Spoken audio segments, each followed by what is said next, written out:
तो दोस्तों, इस वीडियो के अंदर हम क्रिमिनल ट्रेसपास टॉपिक को आईपीसी में से समझेंगे। देखिए, ये जो टॉपिक है ये सेक्शन 441 से स्टार्ट होके 463 तक जाता है।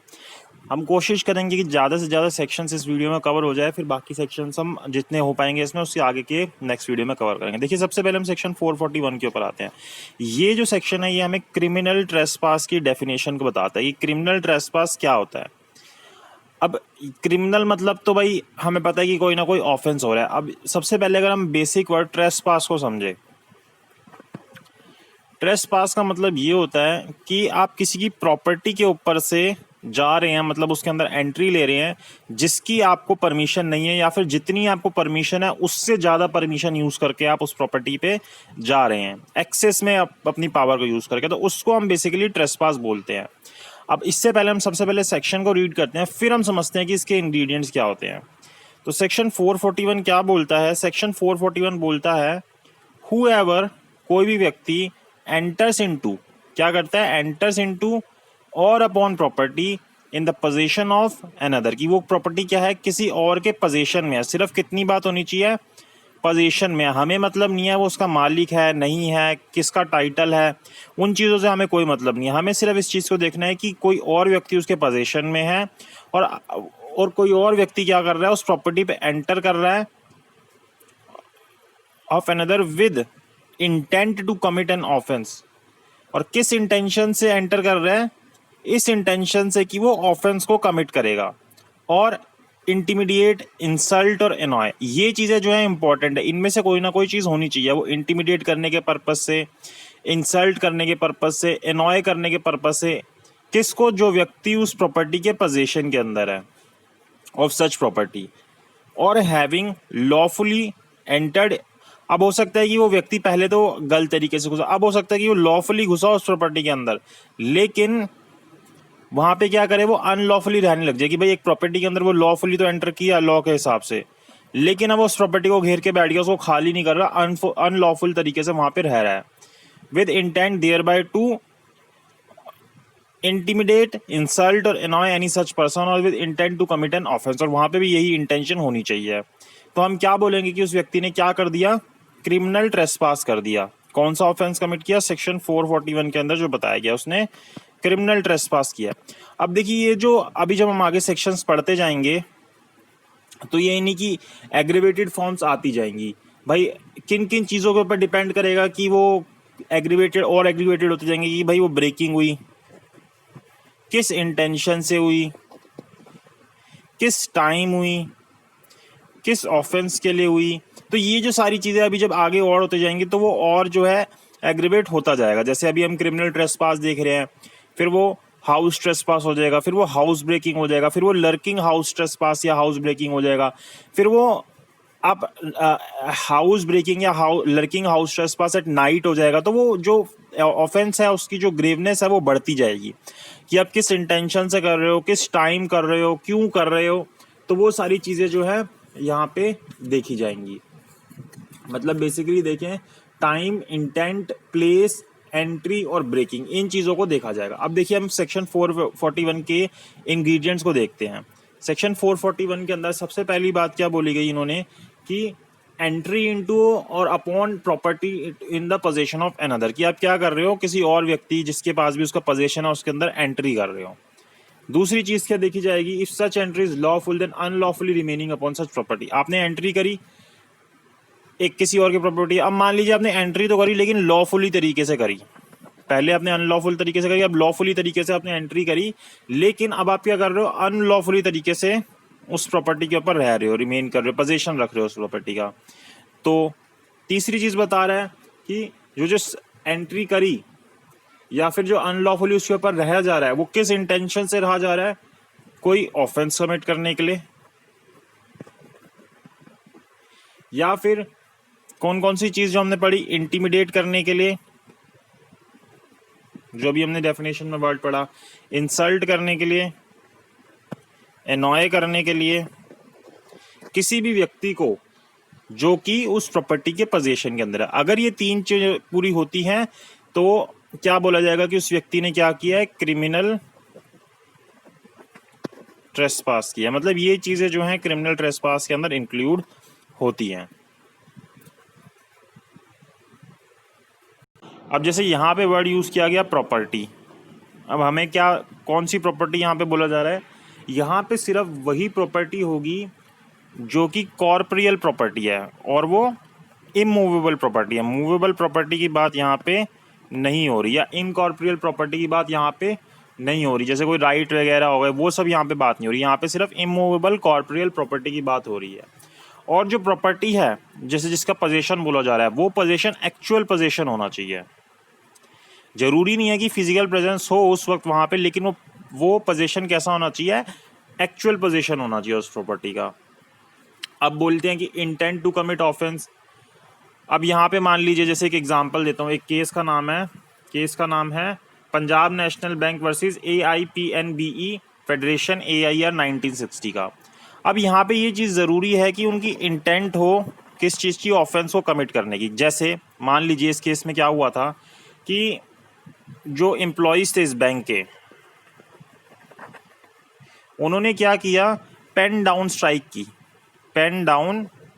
की। इसमें क्या किया कि वो पीसफुली ऑफिस में आए, मतलब बैंक में आए, अपनी अपनी सीट्स पे बैठे, अपने जितना भी उनका काम करने का टाइम था, और उन्होंने कोई काम नहीं किया उस वक्त। तो यहाँ पे उन्होंने क्या किया, मतलब रेगुलर वर्किंग आवर्स जो थे उसमें काम नहीं किया। तो उनका कोई भी जो एक्ट था यहाँ पे, वो कैसा एक्ट था, कोई भी इलीगल एक्ट नहीं था। उनका कोई इंटेंशन जो थी वो कोई ऑफेंस कमिट करने की नहीं थी। तो सुप्रीम कोर्ट ने बोला कि ये जो इनका कंडक्ट था ये क्रिमिनल ट्रेसपास का नहीं कहलाया जाएगा। तो इंटेंट टू कमिट ऑफेंस होना ज़रूरी है। उसके बाद जैसे हम वर्ड पढ़ते हैं इसके अंदर, और टू इंटीमिडेट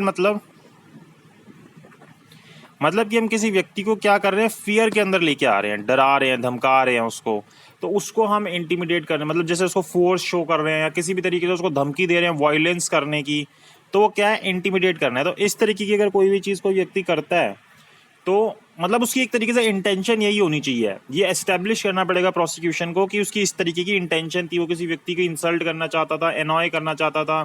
हो गया वो अलग बात है, लेकिन उसकी पहले से इंटेंशन थी, हमें ये प्रूफ करना पड़ेगा। अब ये उसके बाद क्या बोला गया कि उसके अंदर वो एंटर तो लॉफुली किया गया हो, लेकिन बाद में उसके ऊपर अनलॉफुली रिमेन कर रहा हो। जैसे कि ओरिजिनल एंट्री है वो लॉफुली हुई हो, लेकिन उसके बाद वो क्या कर रहा है, उसके ऊपर मतलब किसी इनमें से जो ऊपर पर्पस बताया गया, इस पर्पस से उसके ऊपर रह रहा है, अनलॉफुल तरीके से रह रहा है। जैसे मान लीजिए कि एक लैंड ओनर जो था वो वेपन वगैरह लेके अपनी लैंड के ऊपर जाता है जो उसने किसी को रेंट पे दे रखी थी, अब वो उसके ऊपर एंटर कर जाता है, ये तो लॉफुली एंटर किया, लेकिन अब वो उस प्रॉपर्टी को खाली नहीं करता अपने जो भी टेनेंट वगैरह थे उनके लिए। तो यहाँ पे वो क्या कर रहा है कि क्रिमिनल इंटेंट से वहाँ पे वो गया है, तो यहाँ पे उसने क्या किया, क्रिमिनल ट्रेसपास किया, कि एंट्री तो लॉफुली करी लेकिन उसके ऊपर कैसे रह रहा है, अनलॉफुल तरीके से रह रहा है। तो ये सारी चीज़ें जो है क्रिमिनल ट्रेसपास के अंदर दी गई है। उसके बाद हम आते हैं हाउस ट्रेसपास के ऊपर। हाउस ट्रेसपास, अब सबसे पहले सेक्शन को रीड करते हैं, फिर देखते हैं हाउस ट्रेसपास का मतलब क्या होता है। Whoever commits criminal trespass, मतलब जो भी चीज़ें अभी हमने पढ़ी उनमें से कोई चीज़ करता है, कोई भी व्यक्ति क्रिमिनल ट्रेसपास करता है, किस तरीके से, बाय एंटरिंग इनटू। अब देखिए एंटरिंग इनटू मतलब कि जो ट्रेसपासर है उसका अगर बॉडी का कोई छोटा सा पार्ट भी किसी की प्रॉपर्टी में चला जाता है तो उसको हम एंटरिंग बोल देते हैं। यहाँ पे पूरी बॉडी की बात नहीं की गई। तो whoever commits criminal trespass by entering into और रिमेनिंग इन एनी बिल्डिंग। अब देखिए किस जगह पे वो ट्रेसपास कर रहा है, एंटर कर रहा है, किसी बिल्डिंग के अंदर, टेंट के अंदर, वेसल के अंदर, जो किस चीज़ के लिए यूज़ हो रही है, ह्यूमन ड्वेलिंग के लिए यूज़ हो रही है। बिल्डिंग का मतलब है कि भाई कोई चार दीवारें बनाई किसी भी तरीके से, अब जैसे टूटी फूटी दीवार भी है वो, और चारों तरफ से कवर करके गेट वगैरह लगा के छोटा मोटा फ्लोर बना दिया, वहाँ पे लोग रह रहे हैं, तो वो भी क्या है, बिल्डिंग के अंदर इंक्लूड हो जाएगी। मतलब बिल्डिंग जो है अपने आप में एक वाइड टर्म है। अब कोई किसी के छत के ऊपर एंट्री करता है तो वो भी आ जाएगा इसके अंदर। तो मतलब किसी भी तरीके से बिल्डिंग में आ जाएगा। बिल्डिंग का मतलब सिर्फ ये नहीं है कि चारों तरफ से उस चीज़ को क्लोज कर दिया तो वो बिल्डिंग बन गई। बिल्डिंग में क्या होना चाहिए, ह्यूमन ड्वेलिंग होनी चाहिए, उस जगह पे ह्यूमन ड्वेलिंग होनी चाहिए तो वो बिल्डिंग कहलाएगी। इसी तरीके से कोई टेंट हो गया, उस टेंट में क्या होना चाहिए, ह्यूमन ड्वेलिंग होनी चाहिए। इसी तरीके से कोई वेसल होगी, उस वेसल में क्या होना चाहिए, ह्यूमन ड्वेलिंग होनी चाहिए। तो वो सारी चीज़ें जो है इसमें आ जाती है। तो इस जगह पे अगर कोई व्यक्ति क्रिमिनल ट्रेसपास करता है एंटर करके, या फिर किसी ऐसी बिल्डिंग के अंदर जो कि किसके लिए यूज़ हो रही है, वर्शिप के लिए यूज़ हो रही है, पूजा करने के लिए यूज़ हो रही है, मंदिर वगैरह हो गया, इस तरीके की कोई भी बिल्डिंग होगी, और as a place for the custody of property, जहाँ पे कोई प्रॉपर्टी रखी जा रही है, तो उस व्यक्ति को क्या बोला जाएगा, उसने क्या किया है, हाउस ट्रेसपास कमिट किया है, हाउस ट्रेसपास किया है। ठीक है, the introduction of any part of the criminal trespass bodies entering sufficient to constitute house trespass, जो मैंने बात बताई कि अगर वो अपनी बॉडी का कोई पार्ट भी लेके जा रहा है तो वो काफ़ी हो जाएगा हाउस ट्रेसपास करने के लिए। अब देखिए इसको हम और अच्छे से समझें, उससे पहले आप मेरे को फॉलो कर सकते हैं इंस्टाग्राम के ऊपर, मेरी आईडी है @kushang_m, @kushang_m। आप मेरे को इंस्टाग्राम के ऊपर फॉलो कर सकते हो, आपको कोई बात करनी हो, कुछ भी बोलना हो तो वहाँ पे आप बोल सकते हैं। अब देखिए हम इसको और समझें। सबसे पहले तो जो क्रिमिनल ट्रेसपास है, अभी सबसे पहले हमने सबसे बेसिक चीज़ क्या समझी थी 441 के अंदर, क्रिमिनल ट्रेसपास।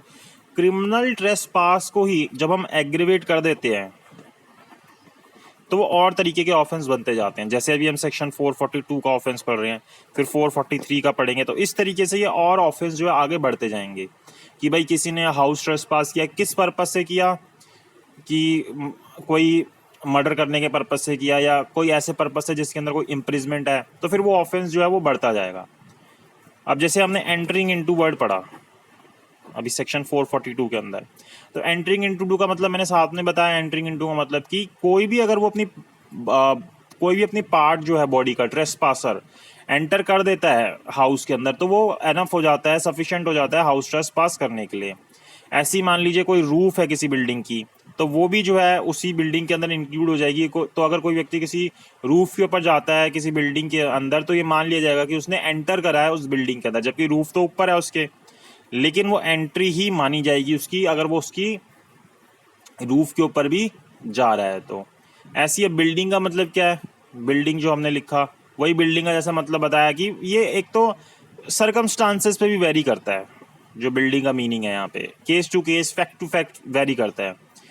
तो जहाँ पे जैसे मान ले ऑर्डिनरी सेंस के अंदर देखें तो ब्रिक्स लगा के चारों तरफ से एनक्लोज कर दिया, तो उसको हम बिल्डिंग बोल देते हैं। तो ऐसा नहीं है कि हमने किसी ओपन स्पेस को ही अगर सिर्फ हमने चारों तरफ से ऐसे ब्रिक्स लगा के और सराउंड कर दिया तो वो बिल्डिंग बन गई। बिल्डिंग बनने के लिए जैसे हमने किसी ओपन स्पेस को बिल्डिंग बनाया, तो बिल्डिंग बनने के लिए क्या जरूरी है कि वहाँ पे कोई व्यक्ति रहे। भाई वहाँ पे रूफ वगैरह बना दी, डोर्स वगैरह लगा दिए, तो फिर वो बिल्डिंग के अंदर आ जाएगा अगर वो ह्यूमन ड्वेलिंग के लिए यूज़ हो रहा है। ऐसी अब यहाँ पे क्वेश्चन अराइज होता है कि क्या पुलिस स्टेशन बिल्डिंग के अंदर आ जाएगा? तो पुलिस स्टेशन जो है वो बिल्डिंग के अंदर आ जाएगा, क्योंकि वो क्या है कि कस्टडी ऑफ प्रॉपर्टी, वहाँ पे क्या कर रखा जा रहा है, कस्टडी ऑफ प्रॉपर्टी है, वो कोई ना कोई सामान वहाँ पे रखा जा रहा है, तो वो भी एक बिल्डिंग के अंदर आ जाएगा। जब ये हमने डेफिनेशन पढ़ी तो क्या पढ़ा कि कोई भी बिल्डिंग क्या जिसके अंदर अगर हम कस्टडी फॉर प्रॉपर्टी रख रहे हैं तो वहाँ पे भी ये चीज़ आ जाएगी। तो ये हमने सेक्शन 442 समझा। अब देखिए हम सेक्शन 443 को समझते हैं, लर्किंग हाउस ट्रेसपास। अब लर्किंग हाउस ट्रेसपास क्या होता है, मतलब एक तरीके से हम देख रहे हैं कि हाउस ट्रेसपास ही हो रहा है, इसको हमने और एग्रेवेट कर दिया, लर्किंग कर दिया। लर्किंग मतलब कंसील कर रहे हैं हम, जैसे हम जो एंट्री कर रहे हैं उसको कंसील करके कर रहे हैं, छुप के कर रहे हैं, कि भाई मेरी एंट्री के बारे में, जो मैं उसके घर के अंदर घुस रहा हूँ उसके बारे में उसको पता ना चले। Whoever commits house trespass having taken precautions ले रहा है to conceal such house trespass, कि ये जो मैं हाउस ट्रेसपास कर रहा हूँ ये कंसील हो जाए, छुप जाए, इसके बारे में पता ना चले। From some person who has right to exclude और एग्जेक्ट द ट्रेसपासर, जिसके पास क्या राइट है कि उस ट्रेसपासर को एक्सक्लूड कर दे, एग्जेक्ट कर दे उस प्रॉपर्टी, उस बिल्डिंग में से, टेंट में से, वेसल में से जिसके अंदर ट्रेसपास किया जा रहा है। तो अगर ऐसा कोई व्यक्ति करता है तो क्या बोला जाएगा, उसने लर्किंग हाउस ट्रेसपास किया है। तो ये एक तरीके से देखा तो ये एग्रीवेटेड फॉर्म ही हो गया किसका, हाउस ट्रेसपास का। तो हाउस ट्रेसपास के अंदर इतनी बात बताई गई है।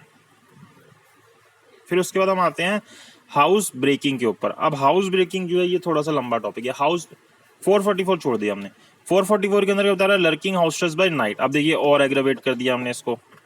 अभी हमने क्या किया, सबसे पहले हाउस ट्रेसपास, सबसे पहले क्रिमिनल ट्रेसपास किया, क्रिमिनल ट्रेसपास से हाउस ट्रेसपास किया, हाउस ट्रेसपास से लर्किंग हाउस ट्रेसपास किया।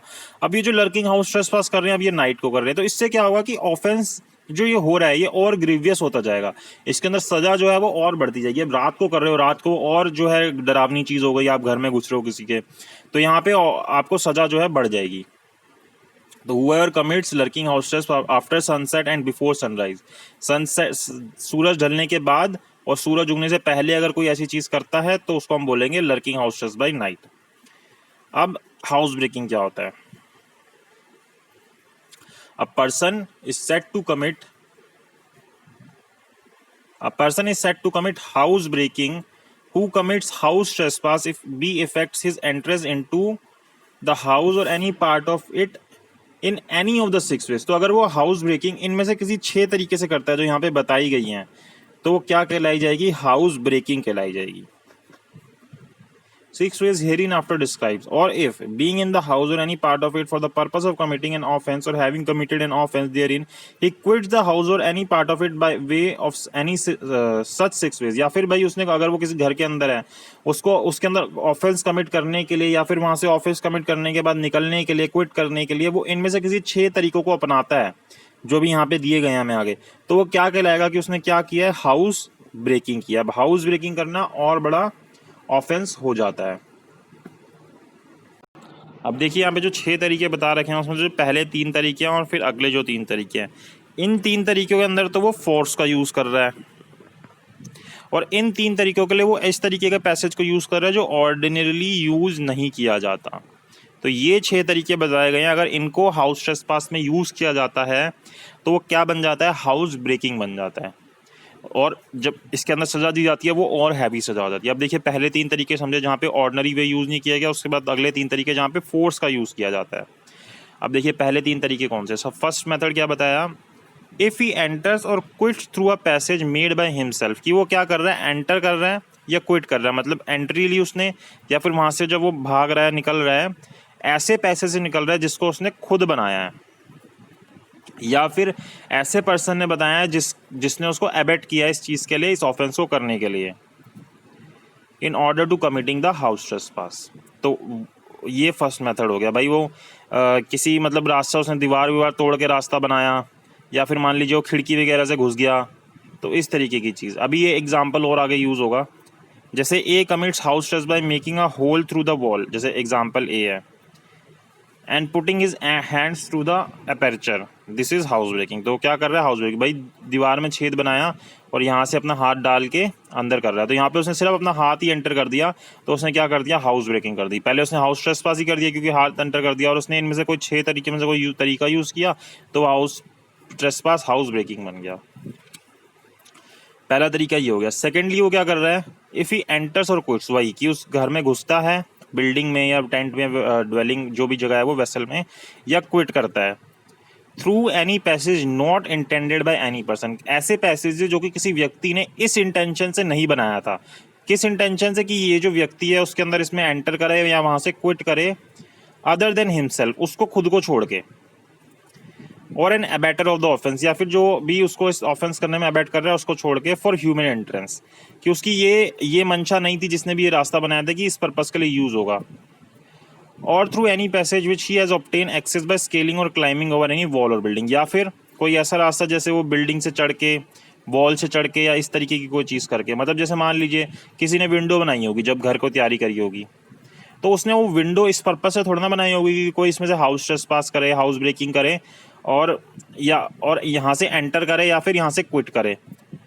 तो ये सेकंड चीज़ होगी। जैसे A commits house trespass by creeping into a ship at a port hole between the decks. अब जैसे ये क्या बता रहा है कि एक शिप के अंदर से एंटर करता है दूसरी शिप में, किससे? पोर्ट होल जो होते हैं उसमें से एंटर करता है। अब ये पोर्ट होल जो है इस पर्पस के लिए तो बनाया ही नहीं गया, ना तो ह्यूमन पर्पस के लिए बनाया गया, और जिसने बनाया होगा उसका पर्पस ये थोड़ा ना होगा कि कोई यहाँ से एंटर कर जाए, तो उसने इनमें से एक तरीका यूज़ किया, तो क्या कहलाएगा? हाउस ब्रेकिंग कहलाएगा। Thirdly, if he enters or quits through any passage which he or any abettor of the house trespass is opened in order to committing of the house trespass by any means by which that passage was not intended by the occupier of the house to be opened, कि भाई क्या कर रहा है? वो enter कर रहा है या क्विट कर रहा है, एंटर कर रहा है, क्विट कर रहा है किसी पैसेज के अंदर which he or any abettor of the house trespass has open, जिसको उसने खुद या किसी अबैटर ने ओपन किया है। किस लिए? ताकि वो हाउस ट्रेसपासिंग कर सके, by which that passage was not intended by the occupier, जो कि वो जो पैसेज था जिसमें से भी कर रहा है वो जो भी ऑक्यूपायर था उस हाउस का, वो इस इंटेंशन से नहीं रखा हुआ था उसने। जैसे A commits house trespass by entering जेड्स house through a window, this is house breaking. तो यहाँ पे उसने क्या किया, वो विंडो से घुसा तो उसने क्या किया, हाउस ब्रेकिंग कर दी।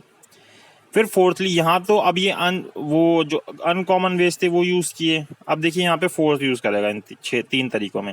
इफ ही एंटर्स और quits up opening any lock, अब वो क्या कर रहा है, लॉक जो है उसको ओपन कर रहा है एंटर करने के लिए या क्विट करने के लिए। In order to committing of the house trespass, in order to quitting the house after house trespass. तो इस ऐसा करने के लिए, क्विट करने के लिए या एंटर करने के लिए वो क्या कर रहा है, फोर्स यूज कर रहा है कैसी, लॉक को खोलने के लिए। तो वो क्या कर रहा है, हाउस ब्रेकिंग कर रहा है।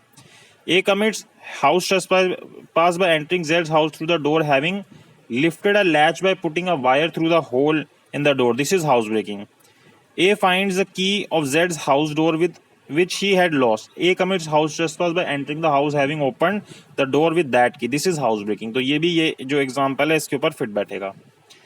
तो ये तरीका हो गया। फिर फिफ्थ में तरीका बता रहा है, if he affected his entrance by departure by using criminal force or committing an assault or by threatening any person with assault, कि भाई उसको धमकी वमकी दे के इस तरीके से घुस रहा है, असॉल्ट वगैरह करके। Z is standing in his doorway. A forces a passage by knocking Z down and commits house trespass by entering the house. This is house breaking. भाई उसको क्या किया उन्होंने, वो डोरवे पे खड़ा है, उसको ए ने फोर्स किया, फोर्स करके पैसे से नॉकिंग करते हुए घुस गया अंदर। तो यहाँ पे उसने क्या किया, फोर्स को यूज किया। तो ये जो हमने फिफ्थ तरीका पढ़ा वो यहाँ पे एप्लीकेबल हो जाएगा। फिर उसके बाद सिक्स तरीका बता रहा है, इफ ही एंटर्स और quits any passage which he knows और have been fastened against such entrance or departure and have been unfastened by himself or by any abater of house trespassing, क्योंकि भाई कोई जगह जो गेट वगैरह जहाँ से वो एंटर कर रहा है उसको फास्टन कर रखा है, बांध रखा है। अब वो क्या करता है, उस जगह को खोलता है अपनी एंट्री या क्विट करने के लिए। तो वो क्या कर रहा है, हाउस ब्रेकिंग कर रहा है। Z the doorkeeper of Y standing on Y's doorway. A commits house trespass by entering the house by having deterred Z from opposing him by threatening to beat him. This is a house breaking. तो ये जो fifth वाला तरीका पढ़ा था वो हमें illustration H में दे रखा है। तो ये जो अगर इनमें से कोई 6 तरीके यूज करते हैं तो क्या कहलाता है, हाउस ब्रेकिंग कहलाता है। द हाउस ब्रेकिंग के अंदर हमें ये बात बताई गई है। फिर आते हैं हम house breaking by night, section 446। 448 तक ही करेंगे, फिर वीडियो ज़्यादा लंबी हो जाएगी। अब हाउस ब्रेकिंग एट नाइट। अब देखिए हमने क्या क्या चीज़ें देखी। पहली चीज़ देखने है कि वो ब्रेकिंग कर रहा है, जो मैंने शुरू में बताई। दूसरी चीज़ क्या कर रहा है, वो एंट्री कर रहा है। तीसरी चीज़ क्या कर रहा है, वो किस प्लेस पे कर रहा है, बिल्डिंग में कर रहा है या कहाँ कर रहा है। चौथी चीज़ देख रहे हैं कि किस टाइम पे कर रहा है वो। फिर पांचवी चीज़ देख रहे हैं कि किस इंटेंशन से कर रहा है वो। तो ये जो चीज़ें जैसे जैसे बढ़ती जाएंगी, जो ये क्राइम है हाउस ब्रेकिंग का, हाउस ट्रेसपास का, ये एग्रीवेट होता जाएगा और ग्रीवियस होता जाएगा। अब वो क्या कर रहा है, हाउस ब्रेकिंग रात में कर रहा है। जैसे lurking house trespass by night था, ऐसी हाउस ब्रेकिंग बाय नाइट कर रहा है। तो जो भी अगर सनसेट के बाद और सनराइज होने से पहले इस तरीके का हाउस ब्रेकिंग करता है तो उसको हम हाउस ब्रेकिंग बाय नाइट बोलेंगे। पनिशमेंट फॉर क्रिमिनल, अब ये इनकी पनिशमेंट स्टार्ट है 447 से। तो कोई भी व्यक्ति अगर क्रिमिनल ट्रेसपास करता है तो उसको कितनी सजा मिलेगी, फॉर अ टर्म विच में एक्सटेंड टू 3 months और विद फाइन और विच में एक्सटेंड टू 500 रुपीज़ और विद बोथ। तो यहाँ पे इतनी कोई खास सजा है नहीं जो सेक्शन 447 के अंदर दी गई है। किस चीज़ की, क्रिमिनल ट्रेसपास की। और ये कॉन्टिन्यूइंग ऑफेंस होता है, यहाँ पे पीरियड ऑफ लिमिटेशन जो है वो एप्लीकेबल, बार ऑफ लिमिटेशन जो होता है वो एप्लीकेबल नहीं होता। तो whoever commits criminal trespass shall be punish with imprisonment of either destruction for a term which में एक्सटेंड टू 3 months, 3 month तक की सजा ज़्यादा, या फाइन लग सकता है, या फिर, और वो फाइन जो है 500 रुपये तक का हो सकता है, या फिर दोनों चीज़ें भी हो सकती हैं। फिर पनिशमेंट फॉर हाउस ट्रेसपास की, अगर कोई हाउस ट्रेसपास करता है उसके अंदर क्या पनिशमेंट दी जाती है, whoever commits house trespass shall be punish with imprisonment of either description for a term which में एक्सटेंड टू 1 year। तो यहाँ पे 1 साल तक की सजा मिल जाती है, या फाइन लग जाता है साथ में, जो कि 1000 रुपये तक का हो सकता है, या दोनों भी लग सकता है। तो यहाँ पे हम सेक्शन 448 तक देखते हैं। फिर आगे जो नेक्स्ट वीडियोस देखेंगे वहाँ पे 449 से आगे जो 462 तक के सेक्शंस हैं उनको हम कवर करने की कोशिश करेंगे। फिर उसके बाद जो हमारे ये वाले जो ऑफेंसेस हैं, कौन से ऑफेंसेस अगेंस्ट प्रॉपर्टी जो है वो खत्म हो जाएंगे। तो अगर आपको ऑफेंसेस अगेंस्ट प्रॉपर्टी में से कोई और वीडियो देखनी है तो आप मेरी प्रीवियस वीडियोस देख सकते हैं आईपीसी के अंदर, आईपीसी की प्लेलिस्ट में जाके। तो इस वीडियो के लिए इतना ही।